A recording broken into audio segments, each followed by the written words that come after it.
Hey everybody, welcome back to TechOdyssey. So I'm here today to talk a little bit about an interesting topic, and one I think was a big miss on the part of BlackBerry. Not just because it didn't happen, but because it should have happened. And I'm talking about the BlackBerry Passport. Of course, this phone did happen. It was created, it was brought into existence, but there was actually a model that they had running Android that I guess they were testing out around the time that the Priv came out.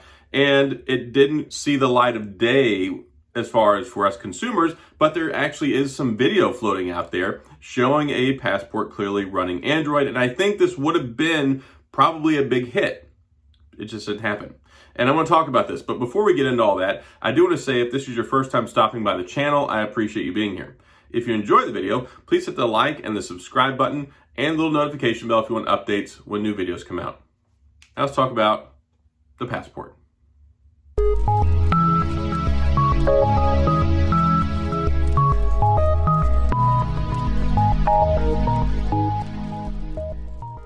So everybody knows about the BlackBerry Passport. The BlackBerry Passport is a very iconic device. A lot of people, even still today, keep saying, hey, I really want a BlackBerry Passport that's running Android. I would totally use that. And I gotta say, I would totally use it too.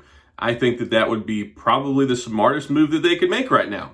Because one, it doesn't have the smaller screen size like a lot of the other BlackBerries, the Classic, the Q10, all that stuff. But at the same point in time, you still get the physical keyboard and you get the nostalgia effect because so many people really did like this phone. Like, it's a really, really nice looking phone, especially the silver version. They could kind of tweak a couple of things and make it a little bit more modern, but at the same point in time, fantastic speaker setup, beautiful screen, and yeah, it's just got a really nice, sleek, and professional form factor. Very, very iconic look.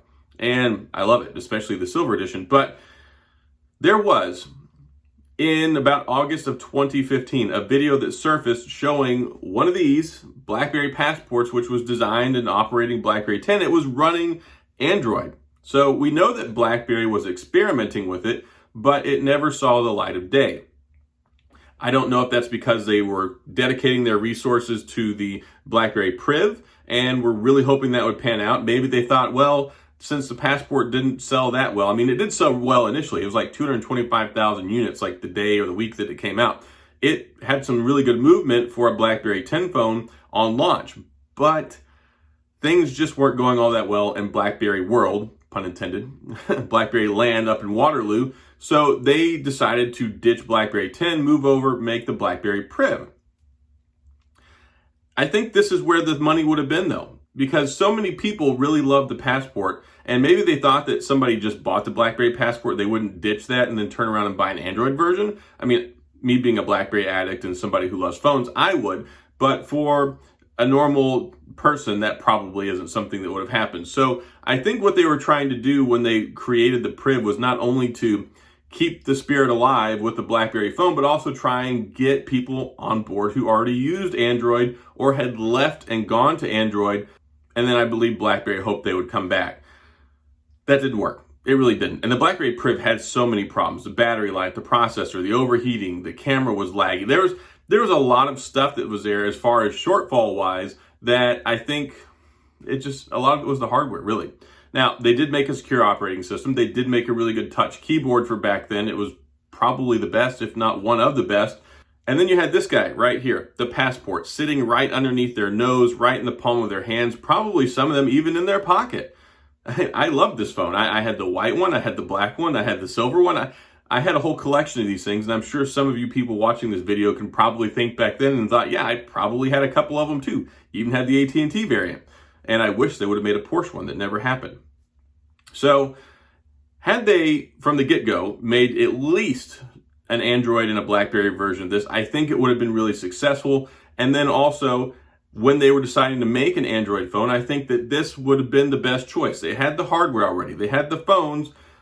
I think they probably could have gone ahead and set it up. And like I said, there was some footage out there showing that it was clearly running Android. They got it to work. And it already had an Android runtime with the emulation. So I think it would have been a great idea, and I think it would have done well. I think that a lot of people would have received it well, but I think there were some issues too because of this square screen. See, back in the day when Android was kind of still in its infant stages, it didn't have all the different resolution and aspect ratio support. So it was very difficult to get some of the apps to show up properly on this square screen. And that's just the way that it was. It worked great for BlackBerry, but it didn't work so good for Android because all the Android form factors they're all rectangles. They're all like 16 by 9. So there was a problem there, I believe. And also probably some of the other logistics with the internal hardware, since it was originally built for BlackBerry 10, maybe not so much for Android, but they did get it to work.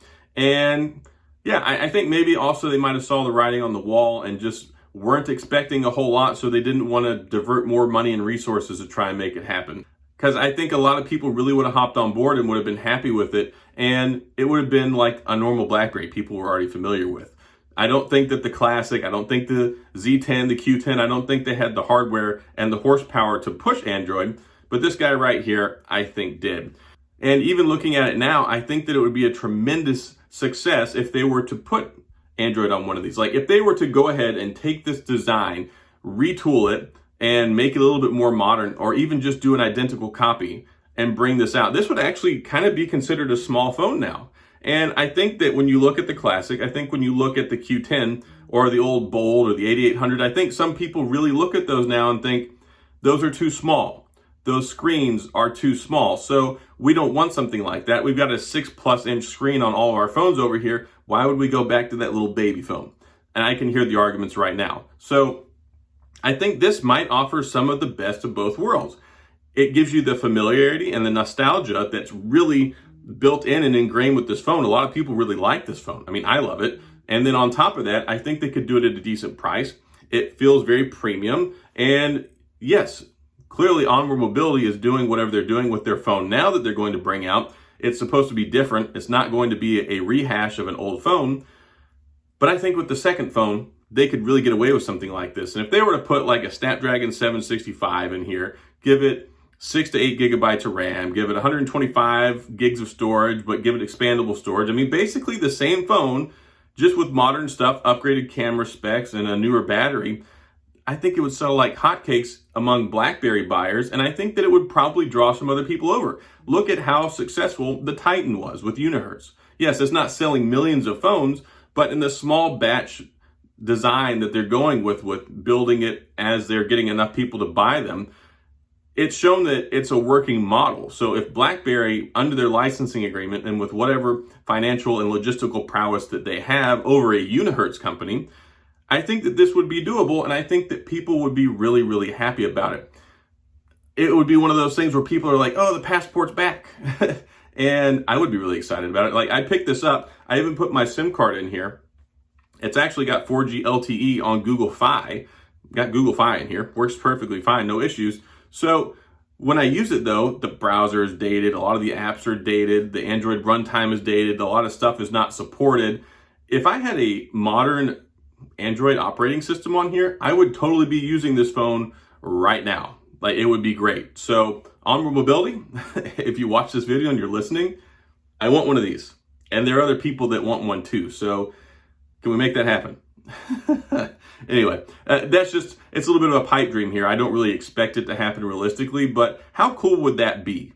Like, I think this would make a lot of people really, really happy. And if they sold it at the right price and didn't overly stack the deck with the inventory and just kind of see how the market reacts to it, I think that it could be a winning strategy. And it's already got the name and the brand recognition. Just refresh it and throw it out on the street and see what happens. So that's all I've got in this video, but maybe some of y'all didn't know that they actually did get a version of this phone with Android on it. It never left the developer's office. It never made it out so anybody could actually use one other than it being a prototype. But I think that there's a foundation there that could really be exploited. Take some of that science and technology that they put into it the first time, bring it out in the market today. That would be great. So that's all I've got. If you have any questions or comments, please feel free to leave them down in the comment section. I'll get back with you. If you enjoyed the video, please hit the like and the subscribe button and the little notification bell if you want updates when new videos come out. And as always, thanks for being here. I appreciate you watching, and I'll see you guys next time.